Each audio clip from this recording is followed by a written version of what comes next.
Here is a Jew believing Eichmann. I'm sorry, here is a Jew believing Eichmann. This is what out of order. Mr. Allen says Jews did. Wool sellers, no wool buyers. Eichmann saw a collaborator, he worked with him. Mr. Brenner, I must ask you to take notice of what Mr. Gilbert has said, which is that this is Eichmann's statement in his own defense. He would say that, wouldn't he, if he was trying to pretend that he wasn't entirely responsible for exterminating the Jews? Oh, he admits he exterminated the Jews. I know, but he's suggesting that the Jews helped him. No, he is saying that Kastner helped him. It, of course, is it just the history of 1944 with which your play is concerned, Jim Allen? It's also concerned, this play, with the pre-war history of Zionism in its relationship with Nazism. And it's its interpretation of that relationship which does help the play interpret the events of 1944 in the way it does. In the extract we're now going to see from the play, the defense is questioning the girl accused, who is really the accuser. Did the Zionists fight Hitler? No, instead they tried to set up a special relationship with him to serve their own interests. Even though world Jewry was opposed to fascism? Yes, but we're talking now about Zionism, and there is a difference.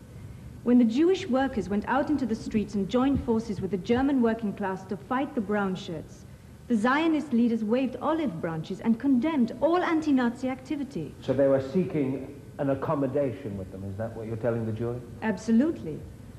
They entered into secret negotiations with the Nazis, arguing that they too believed in racial exclusiveness. Prince also said that any state which is constructed on the principle of purity of nation and race can only have respect for those Jews who see themselves in the same way. And in this special relationship, did it ever materialize? For as long as it suited the Nazis, yes. The Zionists became Hitler's favorite Jews. And while every other political party in Germany was made illegal, they were allowed to exist. And the Zionist banner flew alongside the swastika. Are you saying, Miss Kaplan, that the Zionists preferred Hitler and supported him? No. They were utilizing a threat which to them signaled the bankruptcy of assimilation and paved the way for the creation of the Jewish state. Well, then what in practical terms did Eichmann and the Nazis have to offer the Zionists? Patronage and support of immigration to Palestine. And again, in practical terms, what did the Zionists have to offer the Nazis? Cooperation.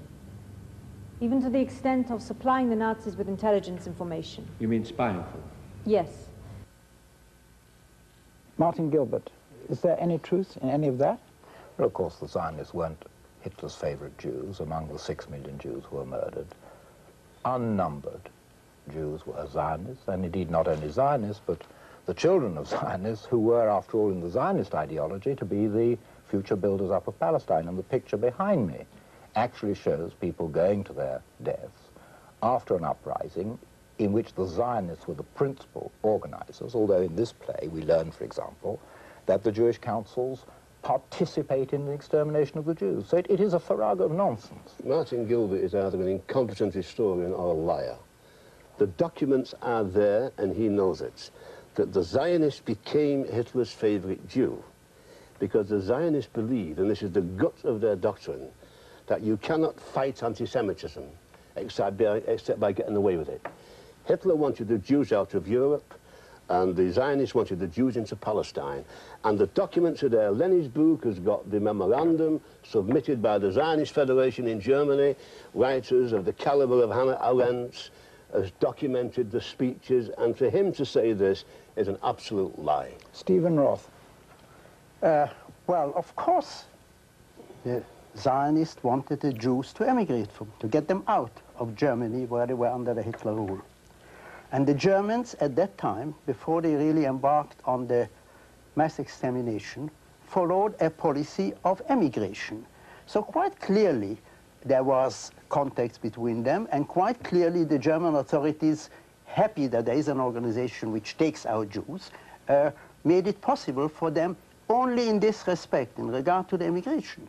But to twist this into a kind of ideological identity is monstrous and is offensive. One simple question. Did Eichmann receive as a guest in Berlin a representative of the Haganah? This is the document. This is the German report on the visit of Feivel Polkus, an agent of the Haganah, the precursor of the Israeli army, to Berlin in February 26, 1937, wherein he offered to spy for the Nazis. This is the complete text of the German report of Eichmann's visit to Palestine in October 1937 as the guest of the Haganah, where again he met with Feivel Polkus in Berlin, in Jerusalem, and then in Cairo, and they discussed collaboration. Now, these I didn't write these documents in German. Perhaps we can bring in Martin Gilbert. These are real documents. Please, Mr. Brenner, can we ask the alternate historian, as it were? What about these documents? Well, it does state also, of course, in the play that Eichmann visited Palestine, as it then was, as the guest of the Zionists, as they're called in the play, and that he went to a kibbutz. A great deal of research has gone on to try to find evidence for this, which has failed. I, too, have the document which Mr. Brenner has produced, and it actually does not give that picture. It's a very obscure document. Who Mr. Polkus was is also not clear. He was certainly not a member of any of the known Zionist groups or Haganah groups. We are obviously not here going to arrive at a position where one side agrees with the other. Marion Wolfson, is this event which we are discussing here, and we have with us here Rabbi Grin, who survived Auschwitz, is this not a historic event of such unique horror that to distort history in relation to it is to cause unique offense, and therefore it has to be considered very, very special and separate? Well, if history is distorted, yes. But based on the... I'm not an expert on that particular period, but based on the material I have seen, I don't think it is distorted. Yeah. And I think one ought to at least give the play a chance and see it first. I mean, how can you condemn something which hasn't been produced? Well, this is I think we have here, I mean, we have here a situation where, in fact, we have seen the play. I've seen the play, and I listened to... Where have you seen the play? I have read the play. I have read the text. I didn't give it you, but you read it. Well, I read it anyway. Sure. And the point of this is that if you say something long enough, loud enough, I suppose, and this is the old truism, eventually some people will believe it.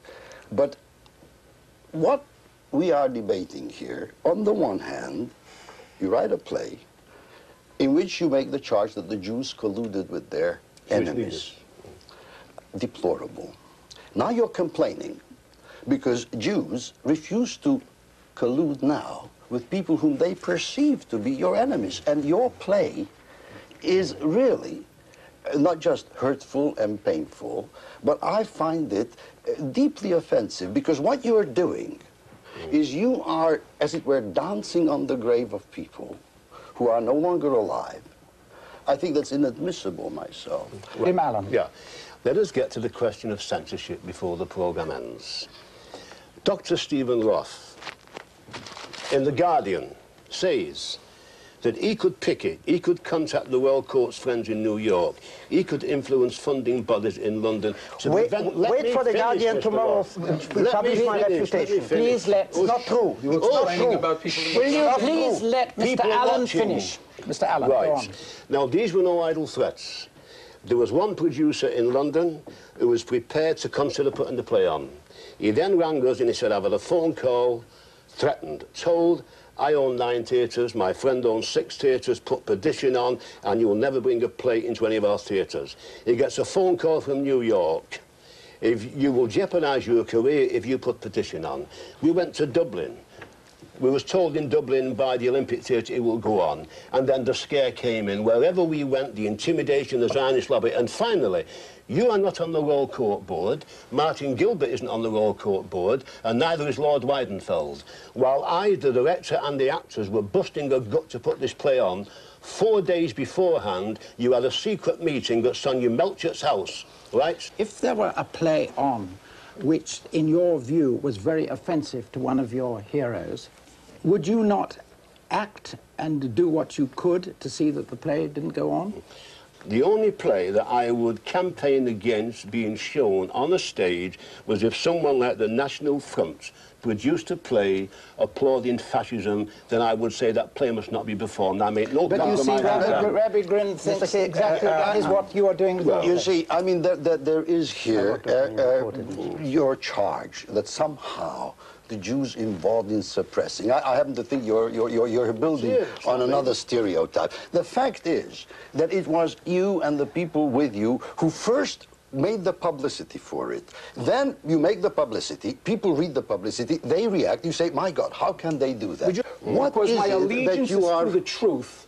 Now, what is it that you're really trying to say and to do to the remnants of the Jewish people? My allegiance is to the truth, and I tell the remnants of the Jewish people, Yeah, I'm a Jew. That's right. I'm a Jew, and I say, have you not heard of look at Mr. Zionism Brenner? exactly the way you look at Toryism or the Republican Party or the Democratic Party or the Labor Party. Zionism is an ism, it has an ideology, a history, and you look at it cold and factual. I sit here and I watch you and I listen to you, and you then tell me, and I am a Jew. But have you not heard of the alienated Jew, the self-hating? But I'm not alienated. I'm very proud of being a Jew. You may be proud of it, but you come through with such hate. Why are you such polarized? I am not allied to Ronald Reagan. The government that you support, Israel, is allied to Ronald Reagan. You get off your high moral horse, sir. I will not get off my high moral horse. Mr. Brenner, Anytime a Jew gets off a moral horse, he is on very, very shaky ground. It is precisely because I am on a moral horse and on an ethical horse that I say to you, think again and think of what you're really doing. These are all real documents. Marion Wolfson. There is another aspect. There's this blackmail of the accusation of anti-Semitism. There's been a lot published about this in Israel. In fact, a play very similar to Jim's has been shown in Israel without all this fuss.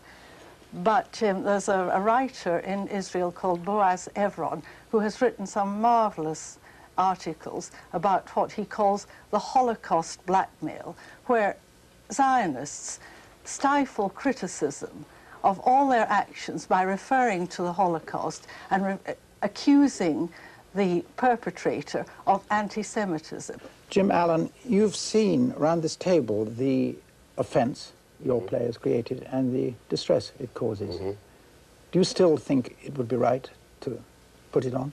Yes, it causes distress to these people who are here as the representatives of Zionism. It lets the skeletons out of the cupboard, and they will do anything possible to prevent the public seeing Perdition and making up their own mind. I am not questioning for one moment that what Kastner did, or what others did, may have been controversial. It was a period where people had to take decisions at a moment's notice over life and death without any precedent, without any example to go by. And they may have made mistakes. What is dishonest? That Jim Allen says that all the mistakes are due to a Zionist doctrine which sacrifices life for the sake of the state of Israel. That is the dishonesty. Thank you, Dr. Roth. Rabbi Grin, as a survivor of Auschwitz, the only one around this table, I think you should have the last word. Well, I think that Auschwitz, the Holocaust, calls for the response. I think the only proper response to it probably would be silence. But since we have to speak, I think it ought to be something that heals, tries to reconcile. Instead of scratching away at it and digging up things, half-truths, untruths, and maligning people. I mean, I sit here with you tonight because I feel that one owes some kind of a debt to the memory of the people who are no longer alive to give that. And that memory has to be desperate situation, desperate man, doing whatever they could to try and save people and failed. And there is no reason to rejoice over that. Rabbi Grin, thank you.